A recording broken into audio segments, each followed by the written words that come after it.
Ceci est un livre audio autogénéré par Google. Du même auteur. Europe-États-Unis, les enjeux de l'accord de libre-échange. Yves Michel, avril 2014. Les vrais dangers du gaz de schiste. DG Diffusion, octobre 2013. L'argile vertueuse. Midi 7, avril 2016. Auteur d'articles dans la revue scientifique Nexus, Slate.fr, Politis, La Décroissance, Reflet, blogueuse dans le Huffington Post. Suivez-la sur Twitter, Daniele-Bafavari. Préambule et historique. La population mondiale s'est accrue d'environ 1,5 million de personnes par semaine durant la période de 2000 à 2005. Cette explosion démographique de 3,68 milliards en 1970 à 7,35 milliards d'êtres humains en 2015 a été marquée par la fin des 30 Glorieuses et son corollaire de société de consommation. La recherche de la compétitivité et l'accès aux marchés internationaux, alors érigés en levier de création de richesses, ont été rendus nécessaires pour faire face à cet accroissement générateur de pauvreté et de fragilité économique. En 1948, la conférence de la Havane ou Conférence des Nations Unies pour le commerce et l'emploi soulignait déjà la nécessité de décloisonner, de manière progressive, les échanges internationaux. Dès 1947, le cycle de Genève met en place le GATT, General Agreement on Tariffs and Trade ou Accord général sur les tarifs douaniers et le commerce, avec pour objectif de réduire les tarifs douaniers par rounds successifs, et pour conséquence de favoriser les échanges internationaux, soutenant la croissance économique des pays développés à économie de marché, PDEM. Cette politique de libéralisation fait grossir le commerce international plus vite que le PIB mondial jusqu'à stagner, surtout depuis 2001 par l'enlisement du cycle de Doha, puis de Cancun, 2003, qui a convaincu les pays développés de se tourner vers le bilatéralisme en une profusion de nouveaux accords. Apparaissent alors, dans un système basé sur des règles du droit international, les clauses de la nation la plus favorisée et du traitement national, ainsi que la notion de non-discrimination pour les investisseurs étrangers. Le CETA, UE-Canada, et le TAFTA, UE-États-Unis, font partie de ce que l'on appelle les accords de nouvelle génération. Plus complets que les accords commerciaux traditionnels signés entre l'Union européenne et les pays tiers, ils doivent permettre à l'UE d'accroître encore le volume des échanges et ainsi, de concurrencer les principales puissances économiques mondiales comme la Chine et le Japon. Les accords de nouvelle génération se distinguent par le fait qu'ils ne se contentent pas de diminuer les droits de douane mais qu'ils tentent aussi d'amoindrir toutes les entraves existantes au commerce, OTC-BNT, et concernent donc également les services, les marchés publics, la protection de la propriété intellectuelle, etc. Ils tendent également vers une harmonisation des normes, qu'elles soient sanitaires, sociales, techniques ou environnementales pour une plus grande facilitation des échanges. Le TAFTA, Transatlantic Free Trade Agreement, ou accord de libre-échange avec les États-Unis a pour ce qui le concerne été préparé de longue date par des organisations transnationales de part et d'autre de l'Atlantique, sitôt après la fin de la guerre froide et la chute de l'URSS. Par la déclaration transatlantique, 22 novembre 1990, puis la création à Londres, le 18 mai 1998, du Partenariat économique transatlantique, PET, qui a pour objectif l'élimination des obstacles techniques au commerce, OTC, et d'établir une coopération en matière de procédures douanières. Et enfin, par la création en 2007, du Comité économique transatlantique, CET, voulu par Angela Merkel, George W. Bush et José Manuel Barroso. Les USA et l'UE ont alors demandé au CET de créer un groupe de travail de haut niveau pour la croissance et l'emploi, qui a abouti au pourparlers des négociations du TAFTA. À l'heure où paraissent ces lignes, les négociations ont été stoppées depuis l'élection de Donald Trump, 45e président des États-Unis, après qu'il ait décidé, en janvier 2017, le retrait des États-Unis du TPP, voulant redessiner les contours des accords commerciaux alors qu'Angela Merkel, la chancelière allemande, appelle à la reprise des négociations. Sur un plan géopolitique, tout comme le TPP, Trans-Pacific Partnership, qui émanait de la volonté des États-Unis de contrer l'expansion de la Chine, volontairement exclue car devenue première puissance économique, Le CETA-AECG ne peut être analysé sans tenir compte qu'il se présente avec le TAFTA comme le premier volet d'un grand marché transatlantique, GMT. On sait peu de choses sur les négociations qui ont eu lieu entre le Canada et l'UE, alors qu'elles ont commencé dès le 24 avril 2009, car elles n'ont été connues du grand public qu'assez tardivement et a fortiori seulement au moment de la signature de l'accord, sans même la survenance de documents fuités, comme ce fut le cas pour le TAFTA. C'est sur la base de recommandations que la Commission présente au Conseil que s'ouvrent les négociations menées sur la base d'un mandat précis adopté à l'unanimité par les États membres. Ces négociations sont alors conduites par la Commission elle-même, en consultation avec un comité spécial pour l'assister dans cette tâche, le 207, qui comprend des représentants des 28 États membres et de la Commission européenne, et dans le cadre des directives que le Conseil peut lui adresser. La Commission conduit donc les négociations tarifaires et commerciales avec les États tiers, comme par exemple celles sur le projet de traité de libre-échange avec les États-Unis, TAFTA-TTIP, et avec le Canada, CETA-AECG, ou même auprès des organisations internationales telles l'Organisation mondiale du commerce, OMC, même si les positions européennes sont élaborées en concertation avec les États membres avant chaque session de négociation. La Commission fait d'ailleurs régulièrement rapport au comité spécial, et doit également rendre compte, théoriquement, de l'avancée des négociations au Parlement européen. Ce n'est pourtant seulement que le 1er octobre 2015 que l'ONG Foodwatch a publié le mandat, en allemand dans le texte, du CETA, classifié UE restreint EU restricted, par la Commission. La décision des dirigeants du Canada et de l'Union européenne de lancer en 2009 ces négociations en vue de conclure un accord économique et commercial global, AECG, ou Comprehensive Economic and Trade Agreement, CETA, reposait sur l'étude conjointe Canada-UE d'octobre 2008, intitulée « Évaluation des coûts et avantages d'un partenariat économique plus étroit entre l'Union européenne et le Canada », selon laquelle l'accroissement des échanges avec l'UE créerait des importants débouchés économiques dans plusieurs secteurs, tandis que le rapport sur l'établissement de la portée vers un accord économique approfondi a abouti à la conclusion que le maximum d'avantages pour les deux parties découlerait du plus grand degré possible de libéralisation. Le gouvernement du Canada s'était alors engagé à effectuer des évaluations environnementales de l'ensemble de ces négociations commerciales. Elles ont abouti à la conclusion que les changements technologiques, l'augmentation de la demande et la réallocation des ressources auront un effet permanent sur l'économie canadienne, qu'il y ait d'ailleurs ou non un AECG-CETA avec l'UE. Car, en plus de la libéralisation du commerce découlant de tout accord commercial, la croissance dans les secteurs des services, de l'agriculture et de l'industrie dépend d'une interaction complexe des forces économiques.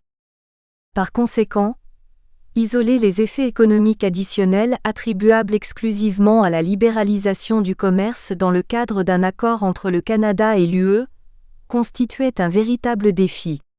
Quoi qu'il en soit, la précitée évaluation visait à examiner les effets environnementaux des activités économiques et des changements à la politique commerciale résultant des négociations de l'AECG.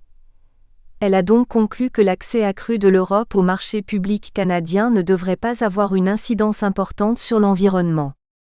C'est omettre le bilan carbone dû au transport transatlantique et la multiplication attendue de fermes laitières, le renforcement de l'effet de serre et la dégradation des eaux et des sols des deux parties par l'intensification des pratiques agricoles pour accroître la production de céréales et de bétail qui pourrait aggraver l'impact sur l'environnement, notamment par une augmentation de l'utilisation des intrants chimiques, fertilisants, pesticides et herbicides, qui pourraient mettre également en danger la biodiversité, tandis que la qualité de l'eau sera affectée par l'augmentation de la production de lisier. Cet accord est climaticide, selon la Fondation Nicolas Hulot, car un grand nombre de dispositions présentes dans le CETA freineront la nécessaire transition énergétique et écologique, compte tenu de la hausse des échanges commerciaux de 23% qui entraînera nécessairement une augmentation des émissions de gaz à effet de serre, EGES. D'ailleurs, les chapitres concernant le développement durable et l'environnement sont les parents pauvres de cet accord de libre-échange. Car seule une dizaine de pages font référence à ces sujets, et la quasi-totalité de ces chapitres n'ont pas de valeur contraignante.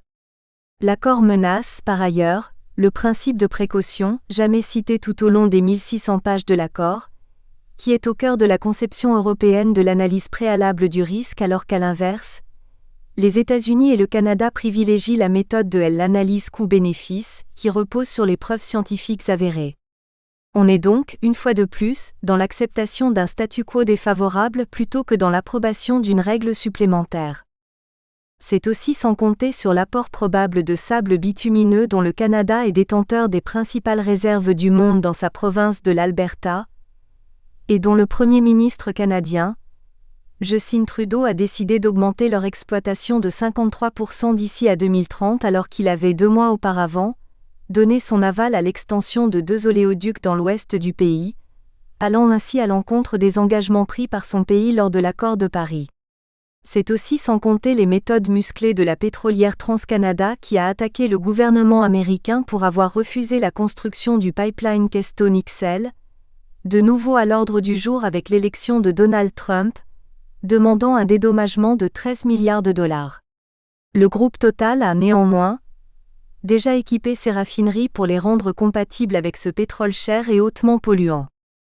Assurer de la création d'emplois, de la croissance et de la prospérité à long terme au bénéfice de tous les Canadiens, accroître les échanges bilatéraux de 20% et injecter 12 milliards de dollars par année dans l'économie du Canada, c'est, en d'autres mots, l'équivalent économique d'un ajout de 1 000 $ aux revenus de la famille canadienne moyenne ou de près de 80 000 emplois dans l'économie canadienne, est ainsi que le CETAAECG est présenté par le gouvernement canadien.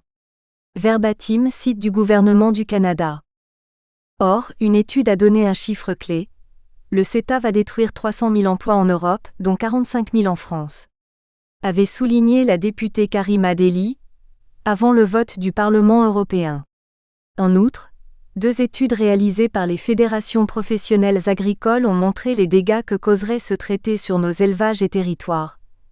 Poursuit Patrick Le Yarrick PC, ce à quoi Emmanuel Morel, PS, a renchéri que les scénarios les plus optimistes de la Commission européenne montrent un gain de croissance de seulement 0,08% pour l'Union européenne et 0,76% pour le Canada, NDLR. Accord finalisé, dont les négociations sont terminées mais toujours en cours de signature. Le CETA, ou AECG, entre l'UE et le Canada, signé le 30 octobre 2016, il doit entrer en application provisoire le 21 septembre 2017, puis obtenir la ratification des parlements des États membres pour les seuls chapitres ayant trait à la compétence partagée avec l'UE, ce qui peut prendre des années avant son entrée en vigueur définitive. L'accord de libre-échange UE-Vietnam, les négociations ont été conclues en 2015. L'accord de libre-échange UE-Singapour, les négociations ont été conclues en 2014. L'accord de libre-échange UE-Équateur, l'Équateur souhaite adhérer à l'accord avec le Pérou et la Colombie. Les négociations ont été conclues en 2014.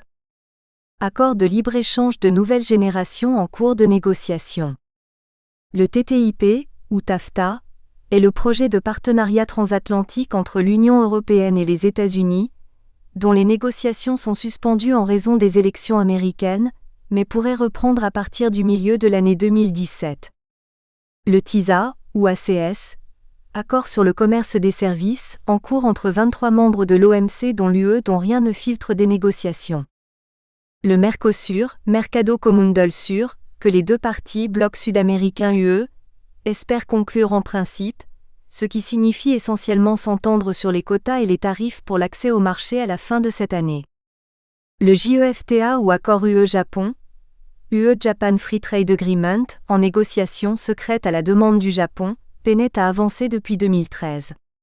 Mais l'arrivée au pouvoir de Donald Trump et le retrait des États-Unis du traité transpacifique TPP, sur lequel Tokyo misait beaucoup pour booster son économie, l'a fait avancer. Annoncé le 6 juillet 2017 avant le sommet du G20 de Hambourg, les derniers ajustements continueront jusqu'à fin 2017, selon Courrier International qui a repris l'information du Nihon Keizai Shimbun, car tous les volets de l'accord sont achevés sauf 2, le commerce électronique et l'arbitrage, selon Frédéric Vial. L'accord pourrait, à la grande satisfaction des représentants du Japan Business Council en Europe, de Business Europe et de son homologue japonais Keidan Run, entrer en vigueur dès 2019 menaçant de facto tout le secteur automobile. D'autres négociations sont en cours entre l'UE et l'Australie, la Nouvelle-Zélande, la Malaisie, la Thaïlande, l'Inde ou les Philippines. L'épisode wallon. Selon l'article 1er de la Constitution belge, la Belgique est un État fédéral qui se compose de communautés et de régions dont chaque entité a le pouvoir de ratifier ou non l'accord. C'est ainsi que, pour donner son feu vert, la Wallonie avait notamment exigé que la Belgique interroge la Cour de justice de l'Union européenne, CJUE, avant toute ratification, sur la conformité de certains aspects de l'accord commercial, notamment ceux relatifs au mécanisme d'arbitrage avec les traités européens. Malgré les pressions exercées par Bruxelles, le gouvernement wallon a rejeté la dernière proposition de la Commission européenne et refusé de céder sur certains points. Et même si Paul Magnette, ministre-président de Wallonie, a évoqué des avancées significatives, il a également souligné que certains critères restaient inacceptables pour la région wallonne. Il reste des difficultés pour nous, en particulier sur un dossier hautement symbolique et politiquement important qui est celui de l'arbitrage. Tant que nous n'aurons pas les réponses de la Cour européenne, nous ne ratifierons pas, a-t-il averti. Après d'âpres négociations qui nous auront tenus en haleine pendant 2 semaines, un nouveau document interprétatif recueille, enfin, l'accord de toutes les parties, lequel, selon le service juridique du Conseil des ministres de l'UE, confirme la force juridique contraignante de l'instrument. L'accord final contient, selon la présentation qu'en a faite Paul Magnette, à la fois des clarifications, des précisions, des engagements et des compléments qui ont valeur d'amendement du texte du traité lui-même. Nous n'avons pas bougé une virgule au texte du CETA, c'est pourtant vanté le Premier ministre belge, M. Charles Michel, soucieux de montrer que les dirigeants européens n'avaient en rien cédé à la Wallonie. Néanmoins, la Belgique aurait dû saisir la Cour de justice de l'UE, avant l'été 2017, comme l'avait affirmé le porte-parole du service public fédéral Affaires étrangères et commerce extérieur, en charge du dossier, concernant la compatibilité du mécanisme ICS avec les traités européens, notamment à la lumière de l'avis 2015e, avis de la CJUE du 16 mai 2017, accord UE-Singapour, voire infra. C'est finalement le 6 septembre 2017 que la Belgique, après bien des hésitations, a officialisé la saisine non suspensive de la Cour de justice de l'Union européenne pour vérifier la légalité du CETA, et plus particulièrement de la clause d'arbitrage investisseur-État, décision saluée par le Centre national de coopération au développement CNCD 11-11-11, qui clarifiera enfin la conformité ou non de la clause d'arbitrage présente dans nombre des accords d'investissement avec le droit européen. L'enjeu est considérable. La ratification du CETA serait largement compromise en cas d'avis négatif de la Cour. En tout cas fortement ralenti, le temps de renégocier un accord avec Ottawa pour se mettre en conformité avec le droit européen. Ottawa et Bruxelles avaient déjà dû présenter, en février 2016 sous le feu des critiques, une nouvelle version de leur Comprehensive Economic and Trade Agreement. L'accord a tout de même été officialisé, le 30 octobre 2016, à l'occasion d'un sommet entre le président du Conseil européen Donald Tusk et en présence du Premier ministre canadien Justin Trudeau qui s'est réjoui de cette heureuse conclusion, après le report dû aux différentes parties belges. Il a ainsi pu, après sa traduction dans les 24 langues de l'UE et avoir été soumis à un examen juridique, passer au processus de ratification. Le processus de ratification. Les modalités d'adoption sont différentes de part et d'autre des 2 côtés de l'Atlantique en raison de systèmes juridiques différents, moniste pour l'UE, dualiste pour le Canada. Au Canada, la responsabilité de la négociation d'un traité incombe au ministre des Affaires étrangères ou à un autre ministre du gouvernement canadien, ce dernier en collaboration étroite avec le premier. À chaque étape, les négociateurs doivent examiner si les modalités qui font l'objet de discussions sont conformes au mandat confié par le gouvernement. Le Canada adhère à la Convention de Vienne sur le droit des traités de 1969, qui peut être décrite comme une codification du droit international public sur les traités. Le gouvernement canadien peut accepter être lié par les obligations qu'imposent bon nombre de traités, sans adopter une nouvelle législation. Dans d'autres cas, le Canada doit modifier sa législation interne avant de s'acquitter de ses obligations. Lorsque les traités n'exigent pas l'adoption d'une législation, le gouvernement respectera une période d'attente d'au moins 21 jours de séance après le dépôt du traité avant d'entreprendre des démarches juridiques en vue de l'entrée en vigueur du traité. La politique du gouvernement sur le dépôt des traités devant le Parlement oblige le ministre des Affaires étrangères à déposer tous les traités, avec un bref mémoire explicatif, devant la Chambre des communes, après leur signature ou autrement, mais avant que le Canada n'exprime son consentement à être lié par ratification, acceptation, approbation ou adhésion. La transformation d'un texte juridique international en un texte juridique interne n'est, en effet, pas un processus automatique au Canada. Au Canada, la négociation, la signature et la ratification de traités internationaux relèvent de l'exécutif fédéral, tandis que le Parlement est responsable des mesures de mise en œuvre de ces traités au niveau fédéral. Après la signature d'un traité international, une fois que le Canada est prêt à reconnaître son caractère exécutoire, on dresse un document attestant que les formalités d'entrée en vigueur et de mise en œuvre du traité ont été remplies et que le Canada entend être lié par le traité en question. De façon plus officielle, le cabinet prépare un décret autorisant le ministre des Affaires étrangères à signer un instrument de ratification. Une fois que l'instrument est déposé auprès de l'instance compétente, le traité est ratifié officiellement. Le Canada est alors lié par le traité dès son entrée en vigueur. Le processus de ratification est donc entièrement mené sous la direction de l'exécutif. On ne saurait examiner la ratification au Canada sans aborder la question de la mise en œuvre car le Canada fonctionne donc selon un modèle dualiste. Un traité signé et ratifié par l'exécutif doit quand même être intégré au droit national pour être exécuté à l'échelle du pays. La transformation d'un texte juridique international en un texte juridique interne n'est pas un processus automatique au Canada. Le droit international est entièrement séparé du droit interne, et il peut même parfois y avoir conflit entre les deux. Par conséquent, le Canada doit attendre avant de ratifier un traité international, que des mesures soient prises pour faire en sorte que les dispositions du traité soient exécutoires dans le droit canadien. Le cas échéant, les ministres compétents donnent des instructions pour que soit rédigé un projet de loi de mise en œuvre. Dans la plupart des cas, l'approbation est énoncée très simplement par exemple par l'expression « l'accord est approuvé ». La section des traités du ministère des Affaires étrangères et du Commerce international, MAECI, a la responsabilité de la gestion du dépôt des traités devant la Chambre des communes. En sa qualité de membre des Nations unies, le Canada a en outre l'obligation d'enregistrer ces traités et de les publier dans le recueil des traités du Canada. Les provinces de Québec, de l'Ontario et de la Colombie-Britannique ont souhaité retarder l'examen du CETA et n'envisagent pas de l'appliquer avant l'automne 2017 alors que Justin Trudeau a appelé Bruxelles à la mise en application rapide du traité.